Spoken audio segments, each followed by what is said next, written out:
ভালো মেয়ে চিনার কয়েকটি উপায় আপনাদেরকে বলে দেব।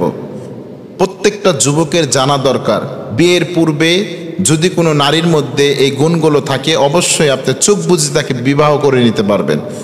1 নম্বর, দিনদারিতা।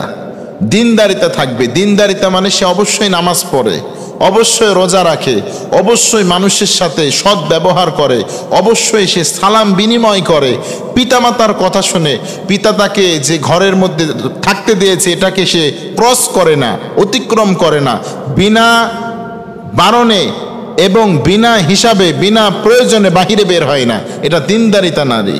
দিনদারিতা নারীদের লোভ থাকে না, লালসা থাকে না, দুনিয়া থাকে না। যে নারীগুলোর লোভ বেশি টাকা পয়সার প্রতি, তারা কখনো দিনদারিতা হতে পারে না। দিনদারিতা নারীরা দিন নিয়ে ব্যস্ত থাকে, পর্দা মেনটেন নিয়ে ব্যস্ত থাকে। নামাজের সময় হলে তারা ঘরে বসে থাকতে পারে না, অজু করে নামাজের জন্য দাঁড়িয়ে যায়। 3 নাম্বার, তারা লজ্জাশীলতা হয়। তারা লজ্জাশীলতা, তাদের চেহারা পুরুষের সামনে প্রেজেন্ট করতে খুব লজ্জাবোধ করে। যারা দিনদারিতা নারী তারা কখনোই পুরুষের সামনে দেখা দেয় না এবং পর্দার হেজাব মেনটেন করে থাকে। তারা যারা দিনদারিতা নারী তারা কখনোই সোশ্যাল মিডিয়া ব্যবহার করে না। প্রিয় ভাইয়েরা আমার, দিনদারি নারীরা কখনো সোশ্যাল মিডিয়া ব্যবহার করে না, ফোন স্মার্টফোন ব্যবহার করে না। এরপরে ব্যবহার করলেও অশ্লীল কাজের মধ্যে তারা লিপ্ত হয় না।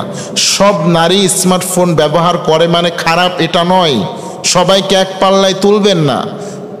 অনেক নারী আছে স্মার্টফোনের মাধ্যম দিয়ে কোরআন শিখেছে, হাদিস শিখেছে, সিরাত শিখেছে, সূরা শিখেছে। এমনও নারী আছে যারা সূরাতুল ফাতিহা ঠিকমতো পড়তে পারতো না, শুধু কোরআনের কাছে আসার কারণে এই মোবাইলের মাধ্যম দিয়ে তারা সূরাতুল ফাতিহাকে সুন্দর করে শিখে নিয়েছে। সুবহানাল্লাহ পড়েন। সূরাতুল ইখলাস শিখেছে, নাস শিখেছে, ফালাক শিখেছে, এরপরে আয়াতুল কুরসি শিখেছে, এগুলো শিখেছে। এরপরে নারীদের, বিনয়ী নারীদের, ভালো নারীদের 3 নাম্বার গুণ হবে তারা প্রচণ্ড বিনয়ী হবে, মানুষের সাথে হাম্বলনেস ব্যবহার দেখাবে, অহংকারী হবে না, বদ মেজাজি হবে না, স্বামীর সাথে রূঢ় আচরণ করবে না। অহংকারী নারীরা কখনো অহংকার করে মুখ ছিটকানি দেয় না, মুখ ফিরিয়ে নেয় না। এই জন্য বিশ্বনবী বলছেন নারীদের জান্নাতে যাওয়া খুব সহজ। 4টি আমল যে নারীর মধ্যে আছে সেই নারী জান্নাতের যে কোনো দরজা দিয়ে প্রবেশ করতে পারবে। সুবহানাল্লাহ। যে কোনো দরজা দিয়ে প্রবেশ করতে পারবে। সে মরে না তাই জান্নাতে যায় না। আল্লাহ হাবিব সাল্লাল্লাহু আলাইহি ওয়াসাল্লাম বলছেন 1 নাম্বার, যদি সে সালাত আদায় করে, নামাজ আদায় করে। 2 নাম্বার, যদি সে রমজান মাসের রোজা রাখে। 3 নাম্বার, যদি সে স্বামীর কথা মানে, তিতা লাগলেও মিঠা লাগলেও, ভালো লাগলেও খারাপ লাগলেও স্বামীর খেদমত করে। 3 নাম্বার।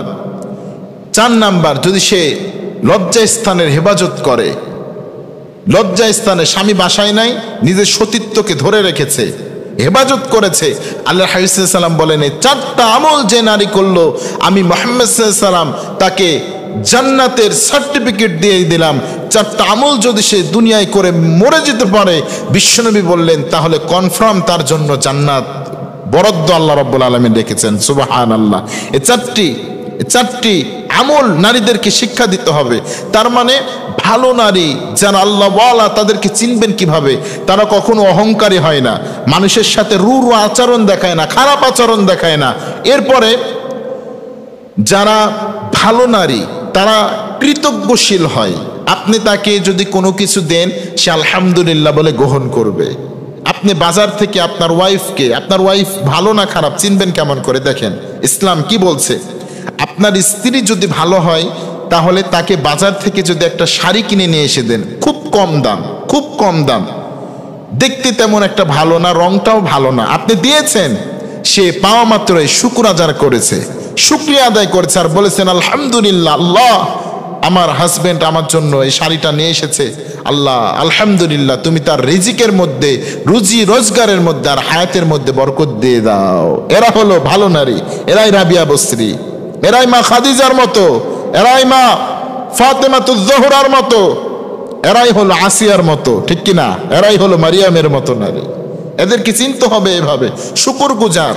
আবার অনেকে আইফোন দিলেও বলে যে শুকরিয়া নাই, কি দিছো জীবনে? কিছু দাও নাই। কলিজা কেটে ভুনা করে দিলেও বলবে লবণ কম হয়েছে। আছে না নাই? এমনও আছে। বাড়ি ফ্ল্যাট সব দিয়েছে, তারপরে বলে কিচ্ছু আমারে দেয় নাই। এমন অকৃতজ্ঞ আছে না নাই? আবার অভাব হলে কিছু নারী আছে, যদি অভাবগ্রস্ত হয় আল্লাহর উপরে লানত দিতে থাকে। দেয় কি দেয় না? আল্লাহকে প্রচন্ড লানত দিতে থাকে, আল্লাহ তুমি আমারে কিচ্ছু দাও নাই, দুনিয়ায় বেঁচে থেকে আমার লাভ কি? ওরে এটা দিছো, ওটা দিছো, ওটা দিছো, আমারে তুমি কি দিছো? আল্লাহ যে তোরে এত কিছু দিয়েছে, আল্লাহ বলেন কুল হুয়াল্লাযী আনশাআকুম ওয়া জাআলা লাকুমুস সামআ ওয়াল আবসারা ওয়াল আফইদা কালিলাম মা তাশকুরুন। আমি তো তোদেরকে ব্রেন দিয়েছি, চোখ দিয়েছি, মুখ দিয়েছি, সুন্দর অবয়ব দেহ দিয়েছি, এরপরেও আর কি চাস? আর কি চাস? আমি তো আল্লাহ সব দিয়েছি তোদেরকে। এমন না শুকরিয়া স্ত্রীকে কখনোই নিজের করে নেওয়া যাবে না। তারপরে 5 নাম্বার, পরিবার বন্ধক এবং দায়িত্বশীল নারী। এদেরকে আপনি বিয়ে করতে পারেন, যারা দায়িত্বশীল, পরিবার বন্ধক, যারা পরিবারকে নিজের জীবনের থেকেও বেশি ভালোবাসে। যেমন পরিবার বন্ধক, মা বাবাকে সম্মান করে, এগুলো মা বাবাকে, স্বামীকে সম্মান করবে, এই নারীগুলোকে আপনি বিয়ে করতে পারবেন। এরপরে মেয়েলি আচরণ, কোমল ব্যবহার।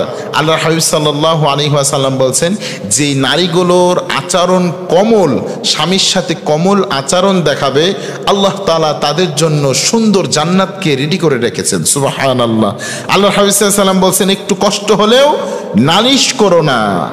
মেয়েদেরকে বলছেন কারো বিরুদ্ধে নালিশ করো না, স্বামীর বিরুদ্ধে নালিশ করো না, যদি তার কথা খারাপ লাগে তাও করো না। এরপরে বিশ্বনবী বলছেন নারীদেরকে তোমরা লোক দেখানো কোনো কাজ করো না। অনেক নারী আছে লোক দেখানোর জন্য অনেক সাজুগুজু করে, অনেক কাজ করে, ইবাদতকে প্রচারের জন্য অনেকেই করে। প্রিয় ভাইয়েরা আমার, এই নারীগুলো থেকে দূরে থাকবেন। যারা আপনার সাথে সেজে গুজে এসে আপনার সামনে দাঁড়ায়, মনে করবেন সে ভালো না হতো। যদি ভালোই হতো তাহলে সে পর্দা মেনটেন করে, হেজাব মেনটেন করে আসতো।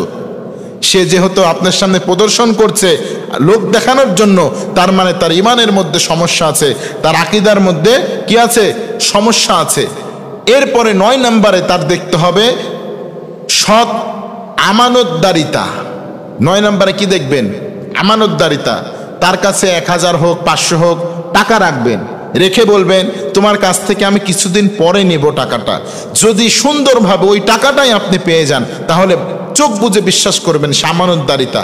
কারণ আল্লাহ হাবিব সাল্লাল্লাহু আলাইহি ওয়াসাল্লাম বলছেন মুনাফিকের লক্ষণ হলো 3টি। একটি, কথায় কথায় মিথ্যা কথা বলে, আমানতের খেয়ানত করে, ওয়াদা দিয়ে ওয়াদা ভঙ্গ করে। এই যে আমানতের খেয়ানত করে, এটা মুনাফিকের লক্ষণ। আর মুনাফিক নারীদেরকে নিয়ে আপনি সংসার করবেন কেমন করে? জীবনে সুখী হতে পারবেন না। এরপরে আখিরাতমুখী চিন্তা ভাবনাওয়ালা নারীদেরকে, তাদেরকে দুনিয়া পরকালের শান্তি তা উপেক্ষা করে আখিরাতকে যারা প্রায়োরিটি দেয়, তাদেরকে আপনার জীবন সঙ্গিনী করে যদি নিতে পারেন, আল্লাহর হাবিব সাল্লাল্লাহু আলাইহি ওয়াসাল্লাম বলছেন তাদেরকে নিয়ে তোমরা সুখে থাকতে পারবা, তাদেরকে নিয়ে। আর যার মধ্যে আখিরাতের ভয় নাই, কিয়ামতের ভয় নাই, শুধু দুনিয়া দুনিয়া দুনিয়া সে মজা লেলো দুনিয়া হামারি হ্যায়, দুনিয়া তোমারই হ্যায়, বলে কি বলে না? দুনিয়া সে মজা লেলো দুনিয়া তোমারই হ্যায়। দুনিয়া দুনিয়া করে যারা ঘুরে, দুনিয়ার মায়ায় যারা পড়ে, বিশ্বনবী বলছেন তারা কখনো সুখী হতে পারে না। মিথ্যাবাদীরা কখনো সুখী হতে পারে না। মিথ্যাবাদীদেরকে আল্লাহ তাআলা এমন করে ধ্বংস করেন, এমন করে লাঞ্ছিত অপমানিত করেন, যাদের মুখোশগুলো জাতির সামনে এমনিতে উন্মোচিত হয়ে যায়।